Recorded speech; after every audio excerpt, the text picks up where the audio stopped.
जी हाँ, अफसरनामा में बात हो रही है गुरुग्राम डीसी निशांत कुमार यादव जी के बारे में। और बड़ी जिम्मेवारी है, 2013 बैच के आईएएस अधिकारी हैं। आपने देखा कि किस तरह से पब्लिक से मिलते हैं, उनकी समस्याएं सुनते हैं और किस तरह से मौके पे कोशिश होती है कि शिकायतों का निपटारा हो जाए।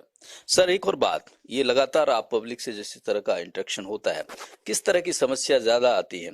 गुरुग्राम क्योंकि बड़ा अर्बन शहर है, मिलेनियम शहर है, तो उस लिहाज से किस तरह की दिक्कतें ज्यादा हैं शहर में? देखिए गुड़गांव में पर्टिकुलरली अर्बन चैलेंजेस अपने एक तरफ हैं और जो सेमी अर्बन एरियाज हैं उनकी भी प्रॉब्लम्स हैं और काफ़ी लगभग 160 के आसपास पंचायतें हैं तो जी। उनकी अपनी दिक्कतें आती हैं। अर्बन एरियाज की अगर मैं बात करूं विशेष रूप से तो वहाँ पानी की प्रॉब्लम है, सीवरेज लाइन ना हो उसकी प्रॉब्लम है, सड़कों की प्रॉब्लम है, वो इश्यूज मेनली आते हैं। और सेमी अर्बन एरियाज के चैलेंजेस सफाई ना होना, वहाँ से कचरे का उठान ना होना, इस तरह की दिक्कतें आती हैं। ग्रामीण क्षेत्रों में किसी ने किसी के साथ किसी की ज़मीन पे कब्जा कर लिया, कहीं पे जो है पंचायत ने कोई नाली का निर्माण नहीं कराया, कहीं जोहड़ की खराबी हो गई, जो जोहड़ साफ नहीं है, इस तरह की दिक्कतें आती हैं। तो एक बड़ा मिक्स मैं कहूँगा कंप्लेंट्स का ग्रुप हर रोज़ आता है और सुबह लगभग 10 से 1 बजे तक हर रोज़ हम इनकी सुनवाई करते हैं। बड़ी चुनौती है सर, बहुत बड़ा शहर है। देश के लिए नहीं, दुनिया के भी मानचित्र पे गुड़गांव का अपना नाम है। अगर बात करें, बहुत सारे इस तरह की चुनौतियां हैं जिनसे ये माना जा रहा था कि ये शहर निबट जाएगा। चाहे वो जाम की बात है, मुख्य तौर पर जाम की बात। तकरीबन बताते हैं कि 25 लाख से ज्यादा लोग इस शहर में रहते हैं। तो ये जो जाम वाला जो विषय है, ये सबसे गंभीर मुद्दा है। और एक कुछ साल पहले हमने देखा भी, कई घंटों जाम लगा रहा, गुरुग्राम गुरु जाम हो गया। तो अब ये जाम की स्थिति से निपटने के लिए कुछ उपाय, कुछ कदम उठाए गए हैं? तो जल भराव के जो एक मेजर इशू है गुड़गांव में, वो पर्टिकुलरली जो रेनी सीजन हमारा आता है 2-3 महीने मेजर प्रॉब्लम रहती है। और उसकी मुख्य वजह यह है कि जो हमारा नेशनल हाईवे है इसके अलोंग पर्टिकुलरली नरसिंहपुर जो गांव है उसके आसपास पानी भरता है। क्योंकि वहाँ जो सरफेस ड्रेन एनएचए की बनाई गई है उसकी जो कैपेसिटी है वो पूरी नहीं है, नंबर वन। नंबर टू, जो हमारा बादशाहपुर ड्रेन है जो, हाँ।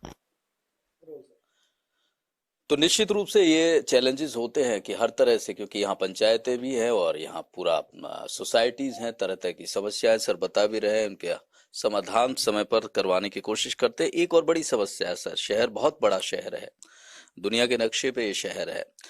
तो यहाँ ट्रैफिक ट्रैफिक जाम, घंटों लोगों को बड़ी दिक्कत होनी होती है, चाहे वो ऑफिस जा रहे हों, चाहे स्कूल जा रहे हैं। तो इसको लेकर गुरुग्राम को जाम से बचाने के लिए इसकी क्या व्यवस्था की है? आ, ट्रैफिक के लिए काफ़ी अरेंजमेंट्स गुरुग्राम में किए गए हैं। विशेष करके जितने भी मेन मुख्य चौराहे हैं वहाँ पे अब अंडर पासेस का प्रोविजन कर दिया गया है। 16 अंडर पासेस इस समय गुड़गांव में बने हैं पिछले कुछ वर्षों में। और इस वजह से आप देखेंगे कि जो हमारा नेशनल हाईवे है इसके सारे जो एरियाज हैं, चाहे वो हम स्टार्ट करें सरहोल बॉर्डर से, फिर शंकर चौक हो गया, इफ्को चौक हो गया, सिग्नेचर टार, राजीव चौक, हीरो होंडा चौक, सब जगह जो है fly over sir under passes की व्यवस्था है। साथ में जो सोहना को जो हमारा एरिया जाता है, तो जब से गुड़गांव सोहना जो एलिवेटेड एक्सप्रेसवे बना है तो उससे सोहना की कनेक्टिविटी भी मुश्किल से 15-20 मिनट दूर रह गई है। और जो एक मेजर प्रोजेक्ट जो गुरुग्राम को आगे आने वाले समय में हेल्प करेगा वो द्वारका एक्सप्रेसवे है। वो भी जो है लगभग बन के तैयार है। लगभग 2 महीने बाद जनवरी में इसका जो शेड्यूल्ड इनॉग्रेशन है वो एनएचएआई की तरफ से शायद करवा लिया जाएगा। तो उससे काफ़ी सारा जो दिल्ली जाने वाला ट्रैफिक है हमारा, वो द्वारका एक्सप्रेसवे को यूज़ करके दिल्ली जा सकता है। और वो भी ऑलमोस्ट एलिवेटेड है। टोटल 29 किलोमीटर में से 18 किलोमीटर जो गुड़गांव का पोर्शन पड़ता है उसका लगभग 70% हिस्सा वो एलिवेटेड है। तो उससे भी काफ़ी हद तक जो है ट्रैफिक कंजेशन को मदद मिलेगी। इसके अलावा जो शहर के पुराना जो हिस्सा है उसमें, चाहे वो अतुल कटारिया चौक हो, चाहे महावीर चौक हो, सब जगह फ्लाईओवर्स और अंडर पासेस बना करके ट्रैफिक की कनेक्टिविटी काफ़ी हद तक इम्प्रूव कर दी गई है। आप अगर देखेंगे इन जनरल, तो अगर पीक ऑफिस आवर्स को छोड़ दें तो गुरुग्राम के जो मुख्य एरिया से कहीं पे भी जाने में आपको 15-20 मिनट से ज़्यादा समय नहीं लगता है। लेकिन फिर भी जो मैं कहूँगा जो न्यू गुरुग्राम है और जो मानेसर एरिया है वहाँ की कनेक्टिविटी अभी भी थोड़ा चैलेंज है और उस पर ऑलरेडी काम चला हुआ है। ये बड़ा भरोसा दे रहे हैं आप कि ये 2-3 जगह हैं, उसको भी हल कर लिया जाएगा। एक और बड़ी चीज रही है, जल भराव की दिक्कत रही है। पिछले दिनों हमने देखा कि गुरुग्राम गुरु जाम हो गया था, घंटों जाम लगा रहा, जल भराव की वजह से। और जल भराव हर मतलब बारिश के सीजन में गुरुग्राम की जो तस्वीर है, जो छवि है, उसको धूमिल करता दिखता है। उसको लेकर क्या स्थिति है अब? देखिए, बात बिल्कुल ठीक है। गुरुग्राम चूंकि हमारे जो मुख्य मुख्य फोर्ब्स की 500 कंपनीज की, फॉर्च्यून 500 की बात करूं, तो उसमें काफ़ी सारी कंपनीज हैं जिनके हेडक्वार्टर्स यहाँ पे हैं, जिनके ऑफिसेज यहाँ पे हैं। और नॉर्थ इंडिया का एक आईटी हब है गुरुग्राम।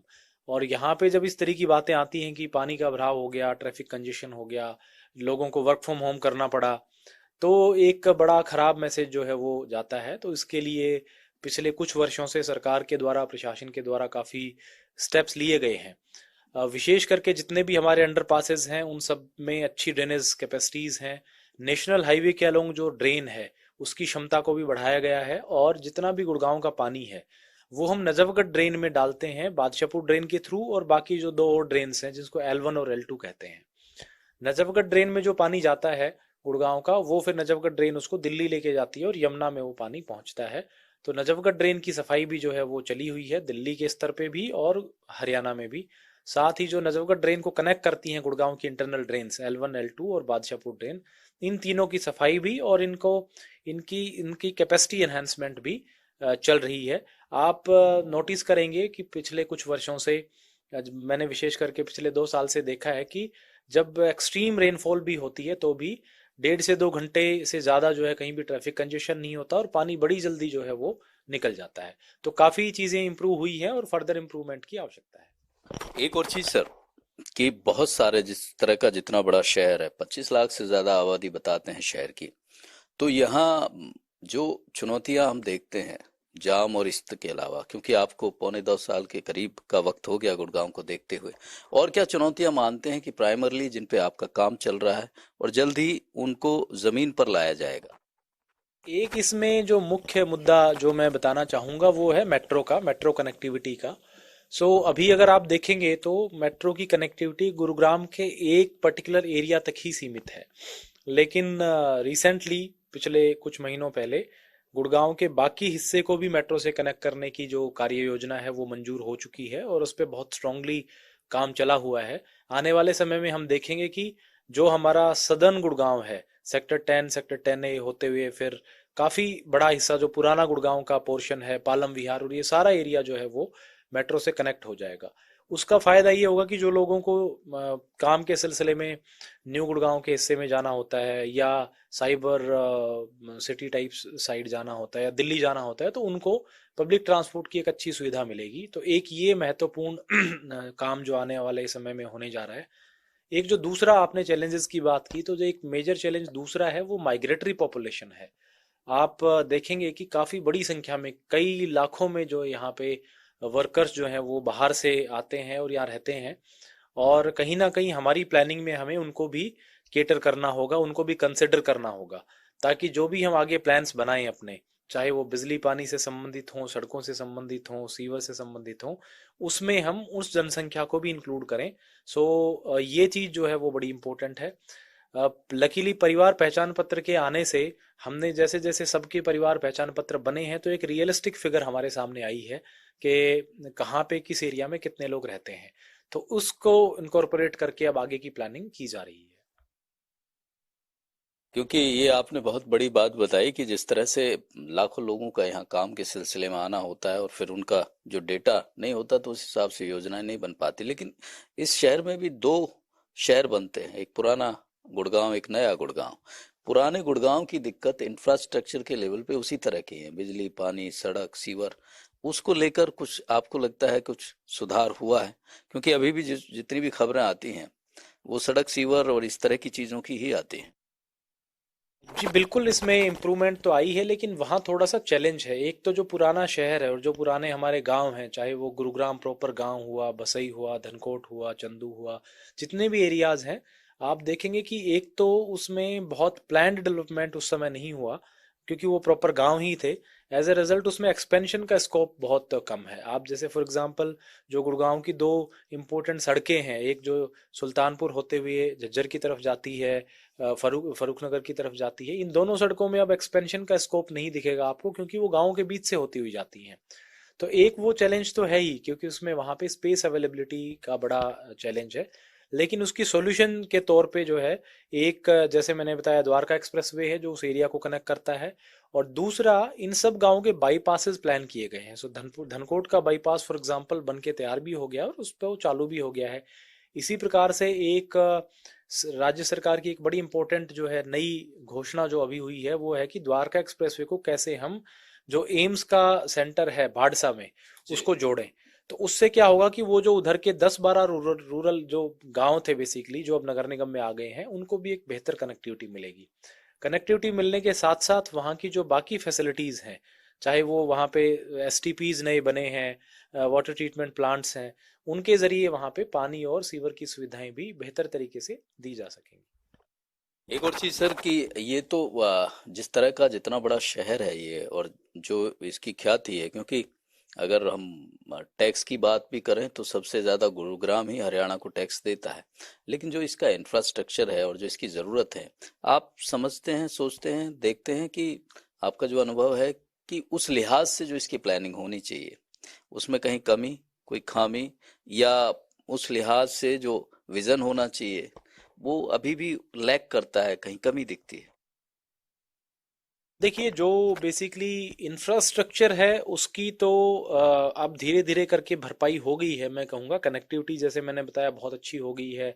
आप बाकी फैसिलिटीज़ भी देखें तो जीएमडीए का जब गठन किया गया तो बड़े सारे जो मुख्य बड़े बड़े प्रोजेक्ट्स थे वो जीएमडीए को दे दिए गए हैं, और उनके एग्जीक्यूशन में भी तेजी आई है।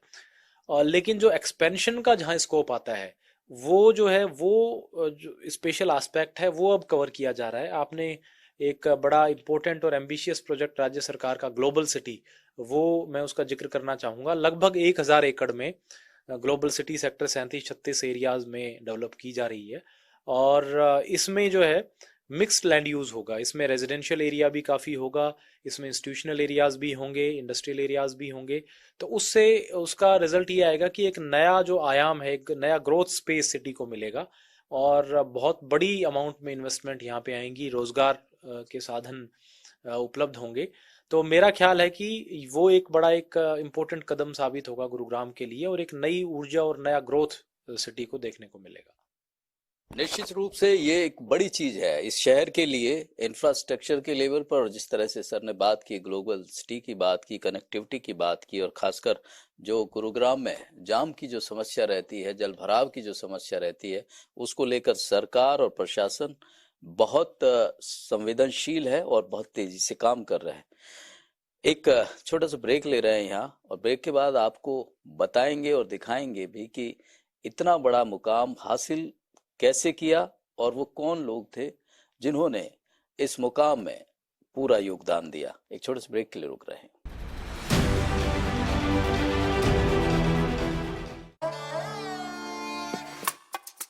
देखो यार, जिंदगी का कोई भरोसा नहीं, पता नहीं कब फोटो पे हार चढ़ जाए और फैमिली का फ्यूचर, बच्चों की पढ़ाई खतरे में पड़ जाए। तो आज ही पॉलिसी बाजार से 1 करोड़ का टर्म लाइफ इंश्योरेंस कराओ, सिर्फ 525 रुपए महीने से शुरू। मेरे जैसा कोई दूसरा चुलबुलापन जिसकी हर बात में घुल जाए, जिंदगी में रंग भर दे। मेरी जैसी मेरी अपनी पताका। पताका चाय, गजब का स्वाद। ब्रेक के बाद स्वागत है आपका। आप सरनामा देख रहे हैं। निशांत कुमार यादव गुरुग्राम के डीसी और 2013 बैच के आईएएस अधिकारी। और खास बात आपको बता दें, डॉक्टर प्रीति, उनकी वाइफ हमारे साथ इस खास एपिसोड में मौजूद है। मैम, एक बात देखी है कि ये जो गुरुग्राम है, उत्तर भारत का मुंबई की तरह देखा जाता है, और बताते हैं कि मुंबई में जो ऑफिसर वहाँ काम करते हैं, वहाँ तनाव की स्थिति बहुत ज़्यादा होती है। आप क्या ऐसा महसूस करती हैं कि इनकी जो जिम्मेवारियां हैं, गुरुग्राम एक बड़ी चीज़ है, तो ऐसी स्थिति में, और डॉक्टर भी हैं आप, तो इस तरह की स्थिति देखती हैं कि बहुत ज़्यादा कई बार काम का दबाव और इस तरह की चीज़ें होती हैं, और उसमें फिर आपका क्या रोल रहता है? As a wife and as a doctor मैं थोड़ा ट्राई करती हूँ कि इनका जितना भी स्ट्रेस है, स्ट्रेस ऑब्वियस है क्योंकि इतना हेक्टिक इनका वर्क लाइफ है, पूरा दिन काम रहता है, कभी कभी इवनिंग्स में भी बड़ा लेट आना होता है, और आने के बाद भी पेंडिंग फाइल्स होती हैं, फ़ोन्स होते हैं जो उनको कंप्लीट करने होते हैं। बट जैसे वीकेंड्स पे हमें जितना टाइम मिलता है या अर्ली मॉर्निंग आवर्स में या आफ्टर डिनर हम ट्राई करते हैं कि थोड़ा सा यहाँ पे वॉक कर लें घर के अंदर, या जितना भी टाइम मिलता है मैं सोचती हूँ कि मैं अपनी तरफ से कोई उनका स्ट्रेस ना बढ़ाऊं। ये बड़ी चीज है।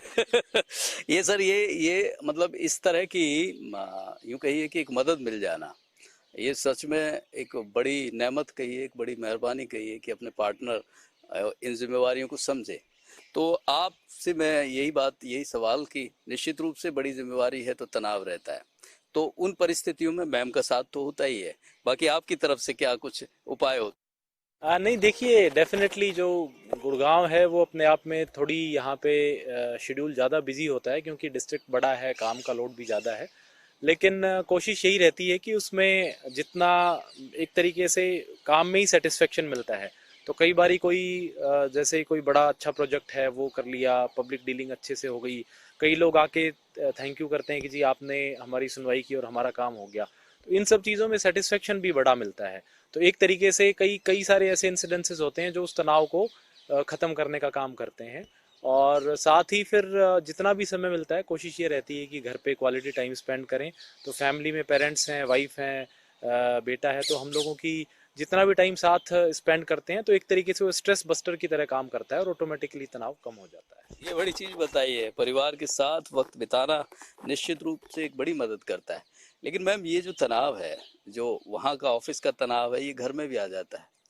तो ऐसे में ये जो कि बहुत सारी जगह जाना होता है, काम के चलते नहीं जा पाते हैं, इस तरह की परिस्थितियां बनना, मतलब ये अमूमन बन जाती हैं ना चाहते हुए। तो उस सिचुएशन में किस तरह से ये कोऑर्डिनेशन, ये सामंजस्य आप लोग आपस में बिठाते हैं? जी, ऐसा काफ़ी बार होता है कि हमारे कुछ इम्पोर्टेंट फैमिली प्रोग्राम्स होते हैं जिसमें निशांत नहीं जा पाते क्योंकि उससे ज़्यादा इम्पोर्टेंट उनके यहाँ पे असाइनमेंट्स होते हैं।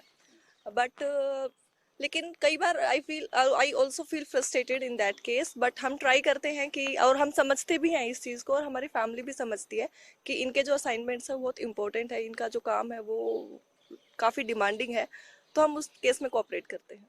ये बड़ी जरूरी है कि कोऑपरेट करना। एक और बात, फिल्में देखते हैं मैम आप? किस तरह की फिल्में पसंद? Action, thriller. और एक्टर?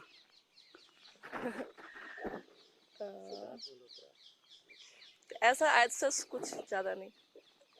सिद्धार्थ मल्होत्रा की छवि तो इनमें भी आ जाती है। जी। हम दोनों का इन जनरल मूवीज़ में काफ़ी इंटरेस्ट है और हालांकि बहुत ज़्यादा समय तो नहीं मिल पाता फिल्म देखने का, लेकिन जब भी कभी फ्री टाइम मिलता है तो गुरुग्राम में कहीं बाहर भी या घर पे भी मूवी देखते हैं। फैमिली मूवीज़ जो होती हैं उसमें फिर पूरी फैमिली के साथ देख कर के आते हैं। और आपकी फेवरेट एक्ट्रेस कौन है सर? एक्टर्स में सिद्धार्थ मल्होत्रा फेवरेट है और तापसी पन्नू एक्टर्स में फेवरेट। ग्रेट। तापसी पन्नू आपको पसंद है मैम? हाँ, मुझे उनकी एक्टिंग काफ़ी अच्छी लगती है। अच्छा मैम, ये अमूमन होता है कि हम कई बार जब एक दूसरे के साथ रहते हैं, आपकी मुलाकात के बारे में मैं पूछूंगा ही, लेकिन बहुत सारी चीजें हमें तब पता चलती है जब हम पहली बार और दूर रहते हैं तब, और जब घर में रहते हैं तब। तो जब सर पहली मुलाकात, तो पहले तो मैं ये जानना चाहूंगा किस तरह से मुलाकात हुई आप लोगों की? हमारी अरेंज मैरिज थी, तो हमारे किसी कॉमन रिलेटिव ने हमें मिलवाया।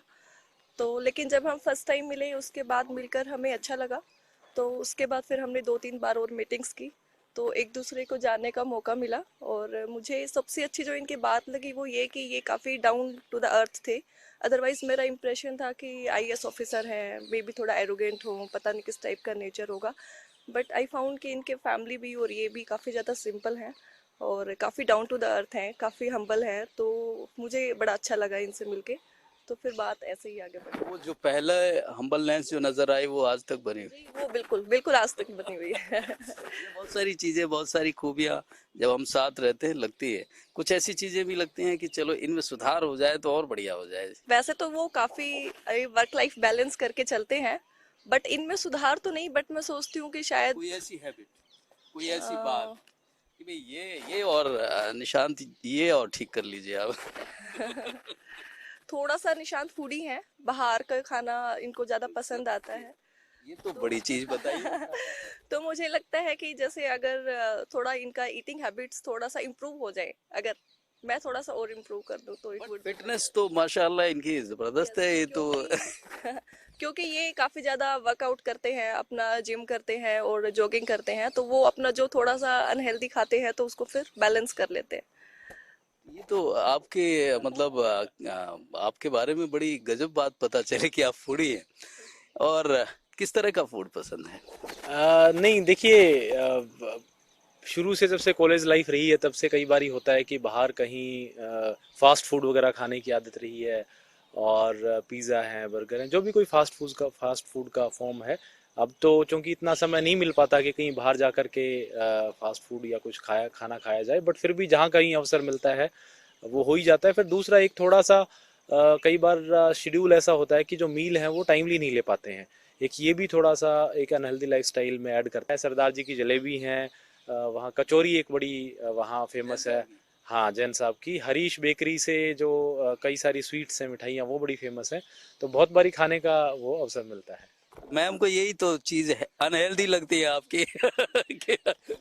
एक्चुअली इनका बड़ा स्ट्रेसफुल सा रहता है पूरा दिन, तो वो थोड़ा ट्राई करते हैं कि शाम को थोड़ा सा कुछ अगर कुछ मिल जाए बाहर का, अगर वो ट्राई करते हैं खाने का, तो उनको आई थिंक उससे थोड़ा सा अपने आप को वो मिलता है कि चलो कुछ मुझे को प्राइस मिल गया, सेटिस्फेक्शन मिलता है।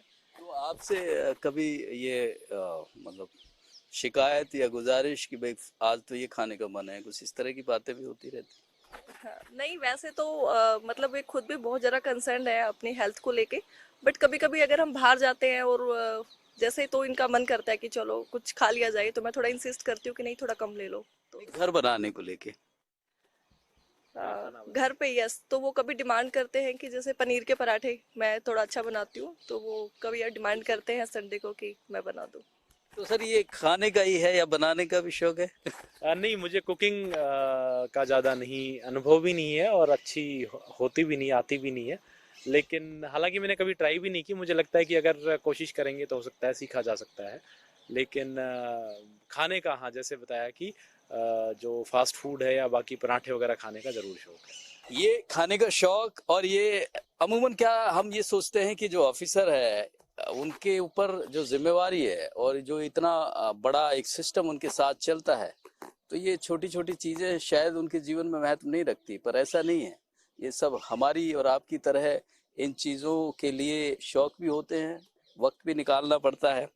मैम एक और बात कि अमूमन ये सारी चीजें हमने देखी है, ये जो आपका प्रोफेशन है और सर का प्रोफेशन है, हालांकि कहीं टकराव की स्थिति तो नहीं बनती है, लेकिन कभी कभार ऐसी बात आ जाती है कि भाई मतलब इनकी व्यस्तता के चलते या यूं कहिए कि कहीं जाना है, तो ये प्रोफेशन को लेकर कभी बातचीत हो जाती है कि मेरा प्रोफेशन बड़ा है या मेरा बराबर है, इस तरह की स्थिति कभी पैदा हो जाती है? मैंने आपको स्टार्टिंग में भी यही बताया था कि इस मामले में निशांत काफ़ी मेरे लिए काफ़ी अच्छा रहता है, वो कभी इस टाइप की बात करते नहीं है, या ऐसा हमारे के अंदर कभी कोई टकराव नहीं आया प्रोफेशन को लेके। वो बड़ा इज्जत करते हैं हमारे मेडिकल प्रोफेशन की, तो ये मेरे लिए हमेशा पॉजिटिव रहा है। सेकेंडली जो मेरी ब्रांच है वो रेडियोलॉजी है, तो वो इतना ज़्यादा उसके अंदर बिजी नहीं रहता है, या फिर जैसे मैं सिर्फ 6 आवर्स के लिए काम करती हूँ और इनका बड़ा हेक्टिक रहता है, तो हम दोनों का फिर ये होता है कि मेरा थोड़ा सा इजी है, इनका थोड़ा हेक्टिक है,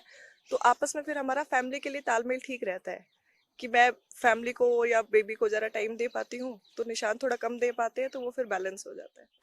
ये जरूरी है, बैलेंस जरूरी है। अच्छा मैम एक और चीज देखी है कि हमने अब राजनीति का थोड़ा बहुत आप अब पता नहीं शौक रखती है कि नहीं, लेकिन हम सब जुड़े ही होते हैं, ना चाहते हुए भी जुड़ जाते हैं। अधिकारियों का राजनीति में आना, अभी राजस्थान में भी काफी अधिकारी जो रिटायर्ड हैं और एक डॉक्टर हैं, वो भी, उनको तो हाई कोर्ट ने बाकायदा कह दिया कि आप लड़के फिर ज्वाइन कर लीजिएगा। तो इसको किस तरह से देखते हैं अधिकारियों का राजनीति में आने को?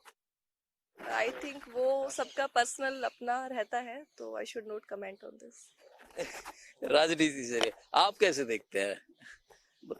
देखिए, इसमें मेरा मानना है कि अगेन ये पर्सनल डिसीजन है, और पॉलिटिक्स भी एक समाज सेवा है। तो अगर किसी को इंटरेस्ट है या कोई आना चाहे तो व्यक्तिगत निर्णय है बेसिकली, इसको जनरलाइज करना ठीक नहीं होगा।